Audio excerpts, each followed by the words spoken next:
Hey Dojo friends, how are you today? I thought I would do a quick weekly synopsis, a newsletter in a video form. This is for in-house students, but if you're interested you can watch as well, of course. We have a lot of stuff to cover, so I may be looking down at my notes here because I can't remember everything. I'm getting older. Curriculum books, a lot of people have been asking about those. The hardcover curriculum books, we still have about 10 left. These are the beautiful hardback curriculum books.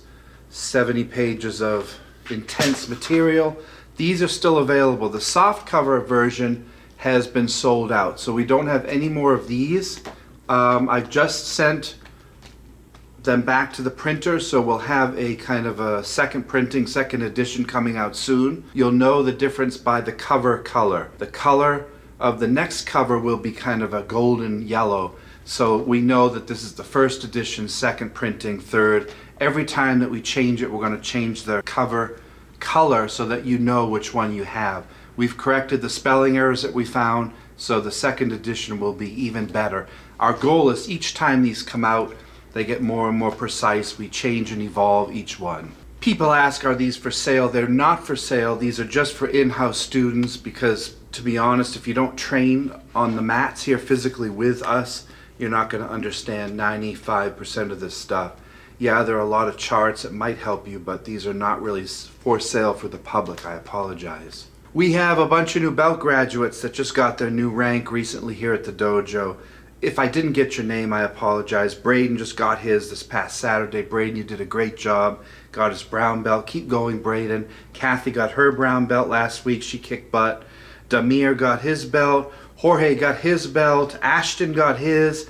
Alex, Melissa, and a few others. You guys are doing great. Keep going. A lot of people ask, how does your rank system work? What does it look like? Well, everybody starts as a white belt when you walk in the door. No matter how many black belts you have in other martial arts, they don't transfer. So you have to start at a white belt and you work your way up toward black, and then 10th degree black belt is our maximum goal. Here's a certificate. I don't know if you guys have ever seen these.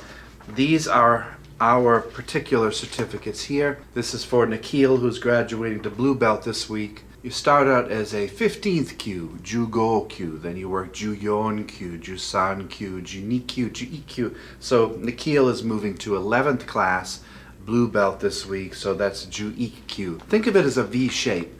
As you start at white belt, you're up at the top of the V, and you work your way down in the Q ranks, all the way to Shodan, which is first degree black belt, which is the bottom of the V.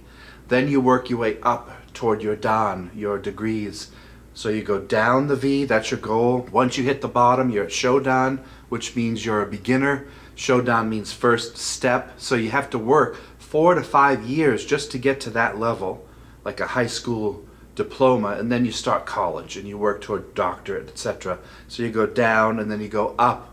The up part takes decades. That's why it's a lifelong skill. That's why I love it. It's not a sport. This is something I've been doing since I was 8 years old. I'm 52, just about, and I still feel like I'm learning left and right. Every single day I learn something new. So Nikhil, congratulations. This week we have a couple others to do. We had some black belts recently that did their star demo. So once you hit that bottom of the V, you don't get certificates like this anymore. You earn stars. You might have seen some of our practitioners that have white stars or gold stars or silver stars on their gi top. Every several months, about 20 black belt classes or so, you fill up your attendance card and you're allowed to do a star demo. Star demo is when you take black belt material and you start to work that in and you show us a demonstration of what you've been learning the last couple months or the quarter. Ishani just did one for her star demo. Anisha did hers. Congratulations, both of you. Daryl did his. And what you want to do is you want to earn about 9 of these stars to get from first degree to second degree, Shodan to Nidan. Then you have a different color system to get from second degree to third degree. These stars help the instructors to know where you are in your training and what to give you. And they also show small goals toward your next rank. Congratulations, all of you. Keep going. Rhonda was voted Student of the Month. Rhonda Bennett is an amazing student here. She's here all the time. She's a fantastic role model. So congratulations, Rhonda, on being nominated, and you won Student of the Month for February. Dojo winners for the YouTube channel. Andrew won the Kakute rings. Andrew, Congratulations. He's from Liverpool, United Kingdom, so congratulations, Andrew. And we had another Andrew in Upper Arlington, which is up by Columbus, Ohio, won the throwing knives. Make sure, Andrew, you send us a photo of yourself with that so we can show it off. New students, we had several new students come in the past week or two. We had Edward come in, Crew, Lewis, Jennifer, Cairo, Anissa, Sani, Santiago, David. Welcome all of you to the dojo. You're going to love it here. We're a good family. We're a fellowship of fellow practitioners who want to be a little bit better than we were yesterday. And the family environment here is unsurpassed. It's fantastic.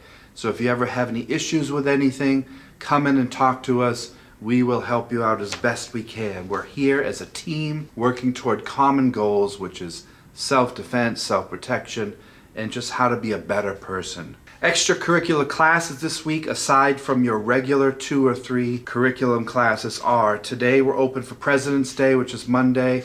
We're not closed, even though a lot of schools and businesses are closed. We are open for full classes today. This week we have tomorrow, which is Tuesday, the Tenchi Jin Basics class.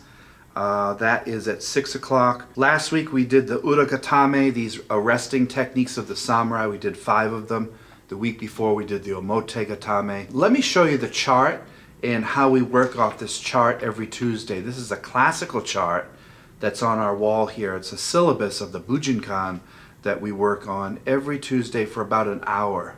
This is the Tenchi Jin chart that we work on every Tuesday, month after month, week after week, year after year. There are hundreds of concepts to work on here. Here's the Ten Ryaku no Maki. This is the first section,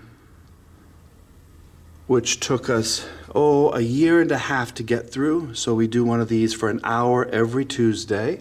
And we work into the middle section here this past year, and we'll continue this throughout this year. We've gone over all of these escapes the past couple of months, and we just finished up the Omotegatame, Uragatame. We had 5 and 6 moves. How to pin someone on the ground, these samurai restraints, how to arrest somebody and hold them down on the ground. And we're starting some sitting techniques which lead you into these. These are techniques that get you into these finishes here and tap outs. Then we move on to henka, and we move on here to kicking, etc. There are just hundreds and hundreds of things to work on. This will take us probably 3 to 4 years to get through. And then once you're done, you go back and you learn it again, so you find new and deeper insights. I realize how daunting that can be for a student, but we go through it together. We're a family, we're a team, and I'm going to guide you through every single one of these lines. You're going to learn all of the Japanese, and you're going to see and appreciate the rich tradition that this particular martial art here at the dojo offers us. As you can see, that chart never ever stops, and once you complete it, you go back and do it again. They say that that chart, however long it takes, however many years it takes to go over, once you've completed it, now you're ready to go into the 9 ryuha, the 9 different schools of Budo that we teach. 6 of them are samurai martial arts, 3 of them are ninjutsu based. However, there's about 2 to 3 that we barely see anything in. There are about 6 ones that have a full syllabus of techniques. Hundreds of techniques within each of these schools as far as variations. So you can spend a lifetime on one tradition, one ryuha, one lineage. We have 6 to 9 to cover, or at least know something about. Each one of these traditions allows you a different fighting style, a different way to move when conflict happens, whether mentally or physically, how to use different weapons. Historically, they happened at different times in Japanese history. And of course, we have to also, on top of learning them, which takes a lifetime, you also have to translate them into Western society. How do we fight differently here? Because we don't wear armor anymore. We're not riding horses. We don't carry swords around. We carry pistols and things and knives. How do you evolve these into the 21st century to make them practical to protect you and your family? It's a fantastic treasure. And our job, we're like the Indiana Joneses, and we're all trying to archaeologically find these gems and work with them, and then we dig them out of the ground, the history, and then we have to polish them and make them our own so that we can use them now. Otherwise, what's the point? Weapons class this week on Tuesday, which is tomorrow at 7. We're going to be doing Iaido from the Edo period. So when you do sword drawing and cuts, kind of batojitsu, it depends on the period of Japanese history, what type of sword you're using, what's the clothing that you're wearing. Are you wearing armor? Is your opponent wearing armor? These particular ones are much faster. They're the Edo period where armor wasn't as much used.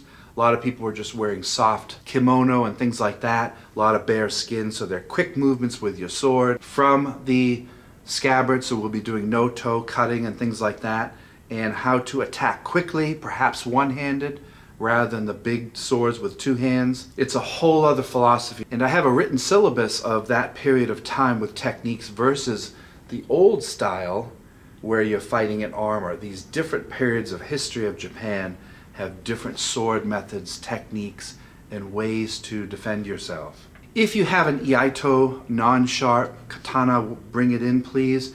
If you don't have one, we'll let you borrow some. What other dojo lets you borrow swords every Tuesday? It's fantastic, and then you can clean them and put them back. Wednesday we're doing mushadori, which is a fantastic, was originally a sword technique where attackers coming in and you have to catch them, break their shoulder, dislocate their arm. This is a really good technique as far as grappling, getting in close with someone. Armor based, but we're going to take it into the modern century where we're dealing with hook punches, multiple hooks. How do you catch a mushadori, which literally means to catch the warrior and quickly dislocate their shoulder in this lock. And we're going to do it where we take them to the ground and also tap them out as well. Saturday in BBC we did yokuto and several variations of that and how to make it more modern with multiple attacks. And we also talked about the menpo. The menpo is this mask that the samurai wore, all kinds of different designs. What was the purpose of wearing this? This is why a lot of punches would be useless against armor, because they wore these giant iron masks and helmets like Darth Vader, this full suit of armor. So a lot of these strikes and kicks would not be practical fighting someone wearing this. This one has a mustache on it. It's just a simple menpo that you would wear here. Covers your identity, intimidates the opponent, protects your face. You have a visor that can protect you from arrows and spears and things. Really, really cool. And often these chins here, this one doesn't have them, would have a hole drilled in it. Do you know what the hole here would be for? That's right, the hole was so that your sweat could drip out. These would be extremely hot in hot temperatures, so you needed holes here for the sweat to drip down so that you didn't get an infection and stuff like that. Fantastic, the menpo. Did you get any new swords? People have been asking. Yeah, I have this one here that just came in last week. This is a very sharp katana here. It's a handmade blade, tempered. I don't know what kind of steel it is. It has a beautiful suka handle here. This is a different type of wrap with gold, with the white samegawa underneath. Has a maroon kind of scabbard there. Interesting suba. So this is a sword that just came in. It is for sale. It'll be on the front wall. There's about 12, 15 swords up there that you can buy. Some are sharp, some are non-sharp. This is a razor sharp blade, so you'd have to be a certain age to buy this and have permission from your parents if you're underage. Also got in this beautiful tanto here. This is in a wooden box, as you can see. It's a nice tanto, and that's also a sharp forged blade. This is a gift I'm going to give to someone, so that's a really cool thing that just came in this week. Depending on shipments from Japan and China, Spain, wherever I get my swords, they can take weeks to months to get in. Because of COVID, the shipping kind of apocalypse is upon us, so it's really hard to get supplies, uniforms, belts. I often have to disappoint students and say, I'm sorry, I don't have your belt in stock. It'll take another couple weeks to come where it comes from, but we have to be patient with our shipping. A couple of questions. Do you come in before classes to prepare? Lager asks. No, I'm here at often 6:30 in the morning till 8 o'clock at night. Long days, because there's so much to do to run a school with 100 and something students. There's a ton of administrative things, all kinds of behind the scenes things, issues that come up, tasks I have to do for students, paying a million bills, running all kinds of stuff for the school, plus preparing for class. Yes, I take copious notes. I write on the boards for every single class. To be a teacher, you have to be prepared, so you always want good notes. But I wish I could come in at 2 or 3 in the afternoon. I can't. I have way too much to do, not to mention our YouTube branding stuff, preparing for seminars off-site. There's just a ton of stuff to do, and I love it. Working 14 hours a day is like that to me. Why? Because I love what I do. So when I get up in the morning, I am not sad to go to work. I can't wait. I'm buzzing with excitement to get to the dojo, and then by the time I get home, 8:30 at night, I go into the music studio after I eat dinner with my girlfriend, and then I record music till about 10 or 11. Full days, sleep well, 4, 5, 6 hours sleep. Bang, you're up again the next day, ready to go. Sunday is my rest day. That's the day I get to veg and hang out at home with everybody. Family time, cleaning laundry, things like that, mowing the lawn. Yesterday I cleaned windows because it was warm out. A lot of things to do at home. And then Friday is also a day off, but Friday I do private lessons quite often, or I travel for teaching in Indiana, Kentucky, Chicago area. I travel around to teach different seminars or private lessons with students who are off-site. Soviet Shinobi, how do I buy kakute, the rings that Andrew won? Where do I find those? And I have questions all the time. Here's another. Where can I pick up a non-sharp sword? The answer is almost always the same, you guys. You have to Google search. So the internet is our friend. When you go into the internet, whatever you're searching for, just type it in, get the spelling right. You're going to see all kinds of things come up. And then hit the button shopping. When you hit that shopping button, anything that's available out there, like on Etsy or wherever, eBay, Amazon, it will pop up for you and show you different prices so you can compare. Swords, iaito, kakute, sai, whatever it is you're going to buy, the internet is always the answer. It's not like I can go down the street to Walmart and buy a sword or rings. You have to go to the internet. So anytime you ask me, where did you get this? My answer is always the same. Go to the internet, do the research, gather the intelligence, and then shop around, and you can find almost anything. The internet, aside from all of its negativity, is one of the most amazing things that humankind has ever come up with. The idea of communicating now, making the world, which was large, very small, communicating with someone in China. I can communicate. Just the other day I was talking with someone in China, talking with my friends in Japan, in Spain, wherever it might be, in England, in Canada, wherever we go, and around the U.S. The internet brings us together, and you can access almost anything. It's fantastic that I can now order swords from China and Japan, whereas 30, 40 years ago they were impossible to get. We are truly living in a spoiled society. And I love it.